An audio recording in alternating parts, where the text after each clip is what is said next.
Wilma found a pregnant young woman sleeping beneath the chicken coop, and when she discovered the truth, she did something no one would ever forget.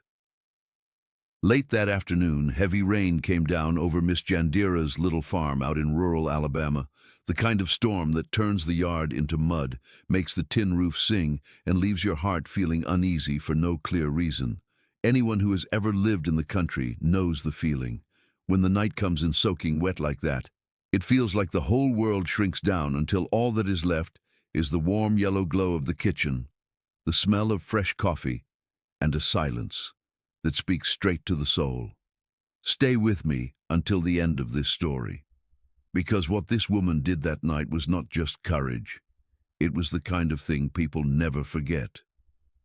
Miss Jandira was 62 years old and lived alone on a modest little property outside a small town.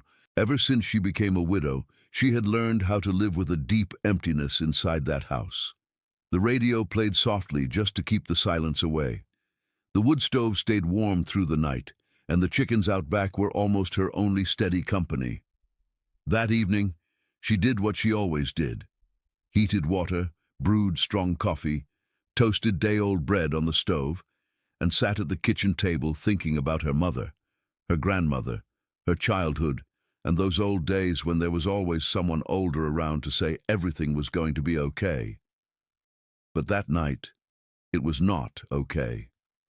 In the middle of the rain, she heard a strange commotion coming from the chicken coop.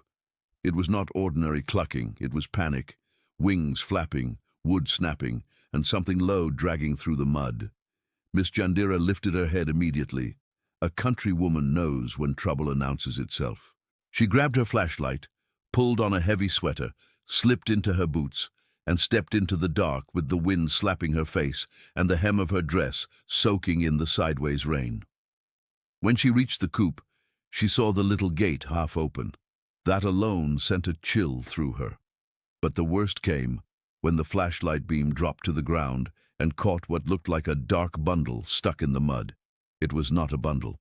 It was a young woman, curled up beneath the coop, shaking from head to toe, hair plastered to her forehead, eyes wide with terror, and both hands wrapped protectively around her very pregnant belly. Miss Jandira jumped at first, of course, but when a woman with a mother's heart sees suffering up close, shock does not last long.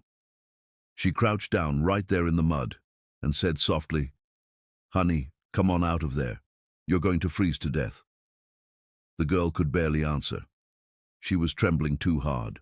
Very carefully, Miss Jandira helped pull her out, covered her with her own coat, and slowly guided her into the house, practically holding her up while the rain kept pounding down and the mud clung to both their feet.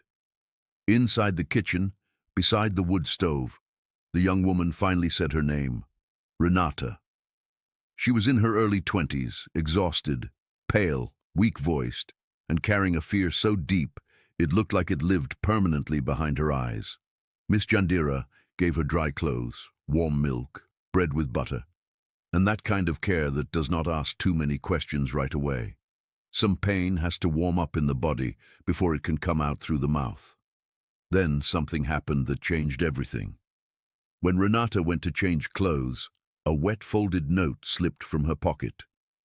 Miss Jandira waited until the girl stepped out, then picked it up and carefully unfolded it. Even with the ink smeared, she could still read it. "If anyone finds me, please don't tell anyone. They're looking for me." At that moment, the older woman's heart tightened. It was no longer just compassion. It was a warning deep in her spirit. Later that night, well past midnight, she saw headlights cutting through the muddy road outside. A black SUV was moving slowly, almost like it was hunting for something. It stopped in front of the property for a few seconds that lasted too long, then drove off. The next morning, Miss Jandira found deep boot prints near the chicken coop. They were not old tracks left by the storm. They were fresh. Someone had come there during the night. When Renata saw the prints, all the color drained from her face. That was when the truth began to come out. The baby's father was not the problem. The problem was his family. Wealthy, powerful people. The kind who think money can buy fate. When they found out about the pregnancy, They wanted the baby gone. First came the offers, then came the threats. The young man, whose name was Caleb, had been sent overseas without knowing anything. The one running the hunt was his older brother, a cold man who was used to solving everything through intimidation.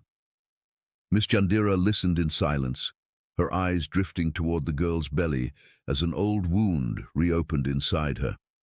Many years earlier, she had lost a small son in a simple roadside accident. Since then, every child had hurt her heart and healed it at the same time. Maybe that was why, when the black SUV returned that same afternoon, she was ready. This time, 3 men got out. One of them walked up onto the porch and said straight out that he was looking for a pregnant young woman. Miss Jandira crossed her arms and answered firmly that there was no one there. The man stepped closer, stared her down, and tried to intimidate her. He said this situation was none of her business. That was when the old woman stood even taller without raising her voice. She looked him straight in the eye and said, "It is my business now. Anyone who asks for shelter at my door will not be handed over to cruelty." The man kept pressing. She did not give up an inch. And when he muttered that some losses were necessary, she answered, like a blade wrapped in velvet. She told him she had already buried a 9-year-old son, and that as long as she was still breathing, no child would leave that house condemned by the cowardice of adults. The man realized he was not standing in front of some fragile old woman. He was standing in front of a wall. He left, but he left behind the threat that he would be back. Only sometimes life moves faster than evil. That very night, Renata went into labor. The pain started low, then tightened and tightened until the young woman doubled over in the bedroom. And there, inside that simple little house with hot water, clean towels, an oil lamp glowing softly, and the courage of a woman who had already suffered too much to be afraid of everything, a child was born. A strong baby boy, crying loudly, wrapped in an old blue blanket Miss Jandira had kept for years, almost as if without knowing it she had been saving it for him. By sunrise, the farm felt different. The silence that had filled the house for so long had been broken by the cry of a baby. And sometimes, that is all it takes for a home to have a soul again. It was in that quiet, tender moment that a white pickup truck rolled slowly into the yard. Out stepped Caleb, the baby's real father, exhausted, desperate, looking like a man who had crossed the world chasing an answer. The moment he saw Renata holding their son, he broke down. He cried openly, without shame. And Miss Jandira, leaning against the doorway, just watched in silence, with the kind of expression that understands something very deep. Not every family is born through blood.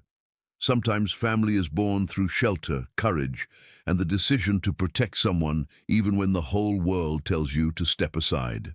And people say that after that day, the little farm was never the same again. The